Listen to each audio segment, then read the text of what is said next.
Welcome to TWMN TV News. My name is Etimbuk Johnnyang and I am your evening news correspondent. In our news tonight, we go to the nation of Ghana at the Koforidia School for the Deaf, where learners with disabilities are exposed to violence, exploitation, and unintended pregnancy. Gladys Oduro, the head teacher, believes that teaching adolescents about their bodies can save lives. Koforidia is located in Ghana's eastern region. To support national efforts, the United Nations Educational, Scientific, Cultural Organization flagship program titled Our Rights, Our Lives, Our Future O3 is offering new and refresher trainings to teachers in education. The focus is on reproductive health, communication and assertiveness, menstrual hygiene, and puberty. The head teacher Gladys strongly believes in the power of education and how it can change lives and in turn save lives. She has witnessed the positive impacts of education for health and well-being in her school and for learners with disabilities. The Koforidia School is one of the schools in Ghana which has benefited from the United Nations support. The school is dedicated to students with hearing impairments and learners with intellectual and developmental disabilities, including Down syndrome. What are the possible reasons for this issue? Based on interviews and the views of researchers, we elicited different points that could cause this issue of discrimination against those living with disabilities. The first thing we got from our interviews is the public's negative perception of people living with disabilities. From the streets, we know that a lot of people are saying that many members of the public in this region discriminate against people living with disabilities. They feel like these people are people that have challenges and then society segregates them. Another reason is the physical obstacles. When people living with disability go to schools, there are so many physical obstacles that obstruct them from moving freely and learning freely in the classrooms. The lack of adequate facilities for assessments, rigid curriculum that is not flexible enough to accommodate those living with disabilities, inadequate planning by regular teachers for students with special needs is another information we got from the streets. And the final thing we learned about this is the lack of resources.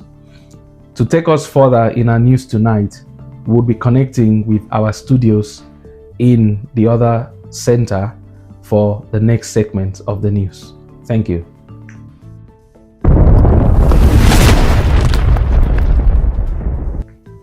Thank you, viewers, for staying tuned to our station tonight. I am Etimbuk Johnnyang reporting from our second center.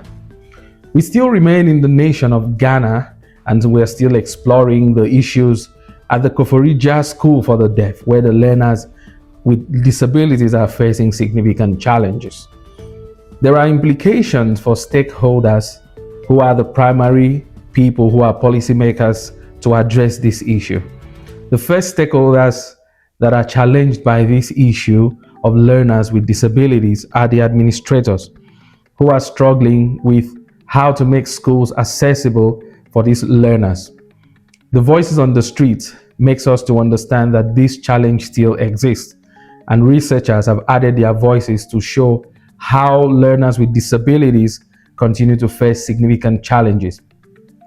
The second key stakeholders are teachers, who are continuously grappling with issues such as class size management, inability of the teachers to manage diverse needs of their students, and this remains a challenge. The other set of stakeholders who are affected by this are the students themselves, who are the primary people who are facing these issues in the classrooms. The government are also stakeholders who are facing this challenge as well. Gladys Oduro believes, and then she quotes, "We teach learners that the physical and emotional changes in their bodies are okay and normal. We advise them how to take proper care of themselves and their body, especially when they reach menstruation age." Some of the gaps that we found on the streets based on the research are thus: there is nationwide shortage of special educators. There is inadequate funding that addresses inclusive education. Lack of disability-friendly infrastructure across schools in Ghana. Other things we found out based on our news report: there is overall lack of preparedness of teachers to support learners with disabilities. Also, there are gaps in pre-service and in-service training, teacher workload, and burnout in inclusive classrooms. The narrative focuses on school-based empowerment but does not explore the poverty as a driver of exclusion, transportation challenges for learners with disabilities, household responsibilities that limit school attendance. These issues continue to persist, and we as a media room and as advocates for social change will continue to be the voice for those who are living with disabilities who cannot afford and access quality education. Thank you very much for staying tuned. My name is Etimbuk John Ian.